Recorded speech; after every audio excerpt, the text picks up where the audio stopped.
അഹങ്കാരങ്ങളില്ലാത്ത സ്വകാര്യ അഹങ്കാരങ്ങളാണ് മമ്മൂക്കയും ലാലേട്ടൻ. അത് ശരിയാ അതിനപ്പുറം. അതെ അതിനും അപ്പുറം.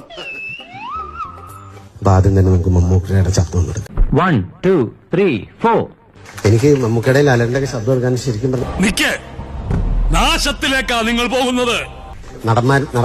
നടന്മാരെ പറയുന്ന ഒരാളല്ല ഞാൻ. എങ്ങനെ ഇരിക്കണം? വരുന്ന കൂട്ടത്തിൽ ഒരു സന്തോഷത്തിന് വേണ്ടി ഒരു പാട്ടിന് രണ്ട് നടന്മാരൊക്കെ പറയുവാണെങ്കിൽ കേൾക്കുന്നത് നിങ്ങൾക്കൊക്കെ ഒരു സന്തോഷാവൂലേ എന്ന് കരുതി അങ്ങ് ചെയ്യുന്നേ ഉള്ളൂ. അറിഞ്ഞില്ല, ഇത് ഞാൻ അറിഞ്ഞില്ല. അപ്പൊ നിങ്ങളുടെ പ്രോത്സാഹനം ഉണ്ടാവണം. മമ്മൂക്ക നീ അതാരാന്ന് ചോദിച്ചാലെന്ന് ഒരു പോയിന്റിലോട്ട് വരാം. ഇന്ത്യൻ ഭരണ സർവീസ് ആ പദത്തിന്റെ അർത്ഥം എന്താണെന്ന് അറിയോ നിനക്ക്? അതറിയണമെങ്കിൽ ആദ്യം നീ ഇന്ത്യ എന്താണെന്ന് അറിയാം. ശരി, എന്ത് എന്റെ നാവില് നല്ല തെറി പോലും വരുന്നില്ലല്ലോ ഈശ്വര. അക്ഷരങ്ങൾ അച്ചടിച്ചു കൂട്ടിയ പുസ്തകത്താളിൽ നിന്നും നീയൊന്നും പഠിച്ച ഇന്ത്യ അല്ല, അനുഭവങ്ങളുടെ ഇന്ത്യ.